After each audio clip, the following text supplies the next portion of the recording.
السلام علیکم ورحمۃ اللہ وبرکاتہ۔ قال اللہ تبارک و تعالی فی القرآن المجید والفرقان الحمید والبرہان العظیم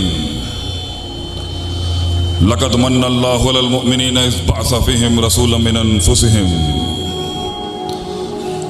یتلو علیہم آیاتہ ویزکیہم ویعلمہم الکتاب والحکمہ۔ اے انسان، اگر تیرے اوپر احسانوں میں سے سب سے بڑا احسان ہم نے کیا ہے، احسانوں میں سے سب سے عظیم ترین احسان اگر تجھ پہ کیا ہے، مننا لام اور قد قسم کے محل میں ہوتا ہے، ہم قسمن کہتے ہیں اگر تجھ پر کوئی احسان ہم نے کیا ہے، ہم قسمن کہتے ہیں کہ اگر تجھ پر ہم نے کوئی احسان کیا ہے، اگرچہ فبأي آلاء ربكما تكذبان کھڑی ہے اپنے محل میں، لیکن اگر ہم نے تجھ پر کوئی احسان کیا ہے تو وہ یہ ہے کہ ہم نے تجھے تیری عقل کے حوالے نہیں کیا۔ جب قوموں نے اللہ سے تعلق کو چھوڑ کے کسی غیر کو اپنایا ہے، اس وقت لازم تھا اس زمین پر کہ اللہ اپنا ایک بندہ بھیجتا اور وہ آ کے اس تعلق کو توڑتا جو مخلوق کے ساتھ قائم کیا ہوا انسان نے، اور وہ اس تعلق کو اللہ کے ساتھ پھر جوڑتا، وہ ان کی نفسیات پر دن رات کام کرتا، وہ پتھر کھاتا، ان کے ظلم و ستم سہتا، قوم کی بدماشیاں تکبر اور اناد کے سامنے توحید کا دیا جلاتا اور اس وحدانیت کو قائم کراتا، ان کے دلوں کو آسمانوں پر لے کے جاتا، اور قوم پھر گمراہیوں پہ چلی جاتی، اور پھر اللہ ایک نبی بھیجتا۔ لقد ارسلنا الی قومہ، لقد ارسلنا نوحا الی قومہ، ہم نے نوح کو بھیجا اس کی قوم کی طرف۔ وَإِلَى ثَمُودَ أَخَاهُمْ صَالِحٌ وَإِلَى عَادٍ أَخَاهُمْ هُودًا وَإِلَى مَدْيَنَ أَخَاهُمْ شُعَيْبًا۔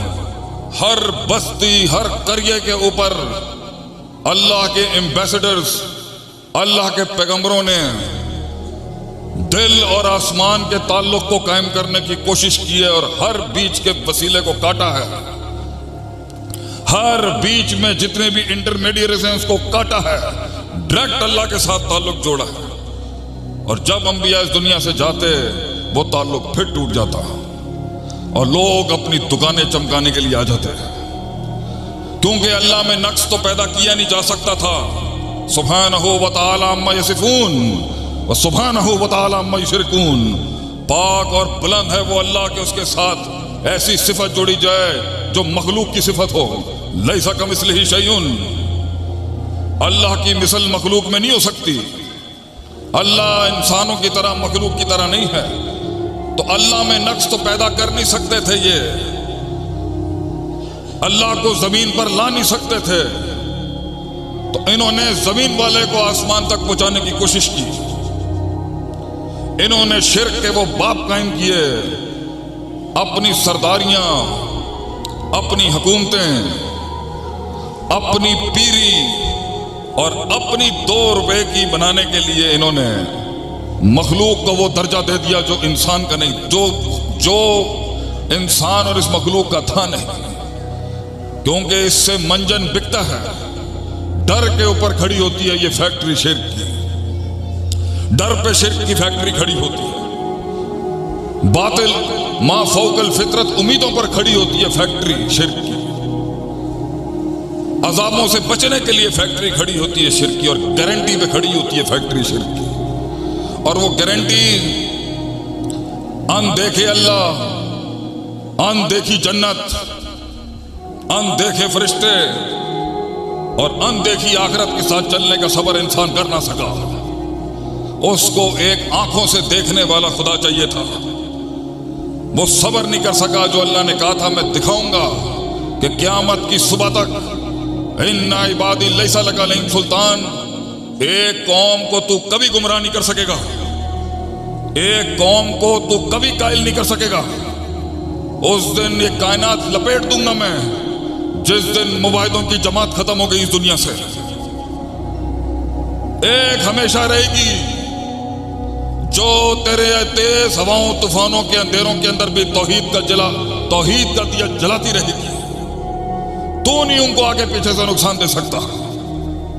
الا قلیلا، تھوڑے ہی ہوں گے وہ، اور اگر ایک بھی ہوا تو کانت امت واحدہ. یہ ہمارا چیلنج ہے تجھے ابلیس.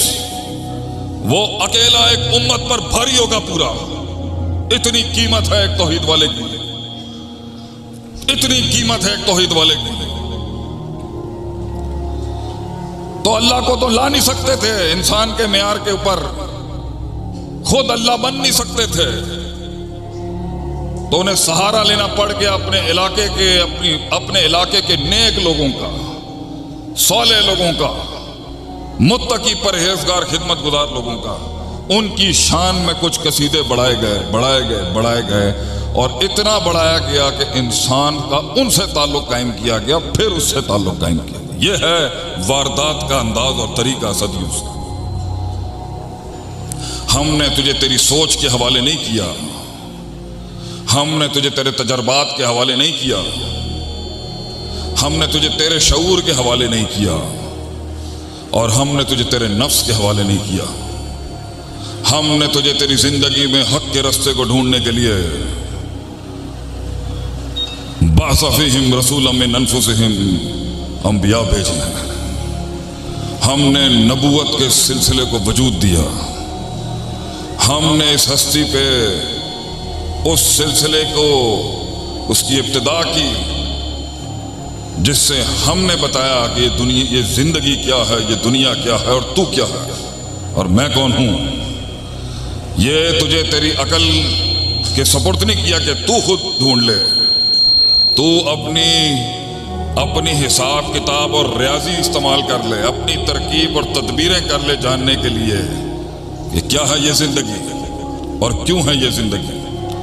ہم نے نبیوں کے سلسلے کو ابتدا کی تیرے لیے، اور وہ نبی علیہ الصلوۃ والسلام علیہم اجمعین کیا کرتے تھے. وہ باتیں ہیں آج، بہت باتیں ہیں آج، بہت فکریں ہیں اس فتنے کے دور میں کہ نبوی منہج یہ ہے، نبوی منہج یہ ہے، نبوی منہج یہ ہے. قرآن دیتا ہے نبیوں کے مشن کی منہج کی اصل بنیاد. یتلو علیہم آیاتہ، ان سب نبیوں نے اپنے دور کے اندر اللہ کی کلام کی تلاوت کی ہے. دوسرا وَيُزَكِّهِمْ، نفس کا تزکیہ کرایا ان انبیاء نے. وَيُعَلِّمُهُمُ الْكِتَابَ، علم کی مسندیں قائم کی انہوں نے، تعلیم کے ادوار شروع کیے انہوں نے، علم پڑھایا انہوں نے. وَالْحِكْمَةَ، اور اپنے علم کو استعمال کرنے کی طاقت اور فن سکھایا ہے کہ اس علم کو کس طرح بانٹنا ہے لوگوں میں. نبوت کا اصل مشن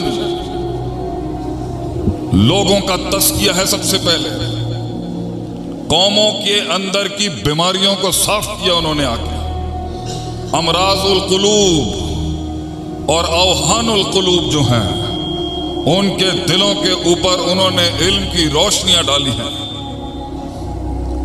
تعلق قائم کرایا ہے جو غیر اللہ کے نام پہ قائم کیا گیا ہے صدیوں سے.